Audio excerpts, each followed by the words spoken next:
time for the weekend, and Lonnie Quinn is here, and we already had a cold morning. What's coming our way? I think it'll be just as cold, if not colder, tomorrow morning, but we're going to rebound nicely by the afternoon, and we're looking forward to Saturday afternoon. I think it's the better part of the weekend. The picture right now, you can kind of see, let's see if it happens. Sometimes when I call for it, it doesn't happen, but you'll see a little quiver to the camera. Right there, I can see it because the winds are blowing out there. And the winds currently are gusting at around 30 miles per hour in Central Park. So it is a breezy one. It's 60 degrees as we speak. High temperature today only made it up to 63 in the park. Everybody stuck in the 60s today. Even Monticello not even in the 60s. 55, the best you could do. Well, what do we see for tonight? It's not going to be 51 like we were early this morning. I think you're going to be about 49 early tomorrow morning. Some distant 30s out there, north and west. So we do have that frost advisory for Sullivan and Ulster County. You end up rebounding nicely for Saturday. 70 degrees, milder tomorrow than we were today. Great looking day. All right, a September gem. Sunday, not as gem-like. All right, it's going to be 74, so it is milder on the thermometer, but there are more clouds and there is a chance for rain. And we've been saying a PM chance.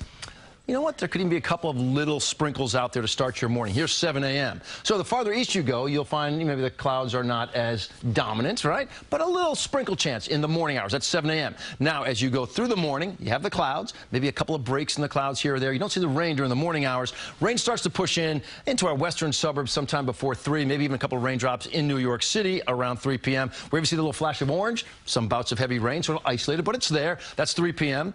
Now you're pushing off to the east, but there's more bands behind this. It's not one wall of water, a break, another wall of water. It's more spotty activity. All right, and this is 7 p.m. And I want to talk about 7 p.m. because the sun will set on Sunday a little bit before 7 p.m. And it does start Rosh Hashanah, and you need to know there is a rain chance out there. But again, spotty rain chances. But come on, could be some heavy downpours out there. That's a possibility. And then as you go through the nighttime hours, things are going to start to clear more and more. Monday will end up being a better looking day. Got to give you a look at the tropics because this is some crazy stuff.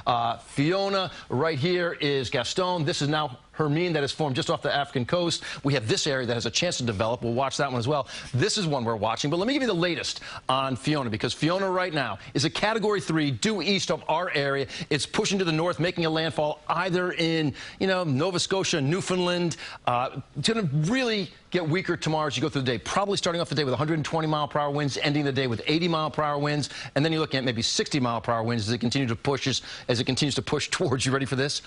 Greenland. All right, what about Tropical Depression number 9, 35 mile per hour winds? It's about 400 miles away from Jamaica right now. It's going to pass Jamaica on Sunday off to the west as a tropical storm. It may be becoming a Category 1 hurricane as it makes a landfall on the western tip of Cuba. Cat 2 somewhere around Key West, maybe making a landfall on Wednesday as a Cat 3. That's a major hurricane somewhere around the west coast of Florida. Right now, the highest probability would be the Tampa area, subject to change, but we're watching closely. So Saturday, the better day of the weekend at 70, so rain chances are out there for Sunday at 75. Monday looks better at 75. And then across the board, we're doing okay until Friday. I wrote keeping an eye on that storm. If we see anything from what would become tropical storm and eventually Hurricane Ian, it would be on Friday of Saturday of next week. Next weekend. Okay. Okay. Lonnie, thank you.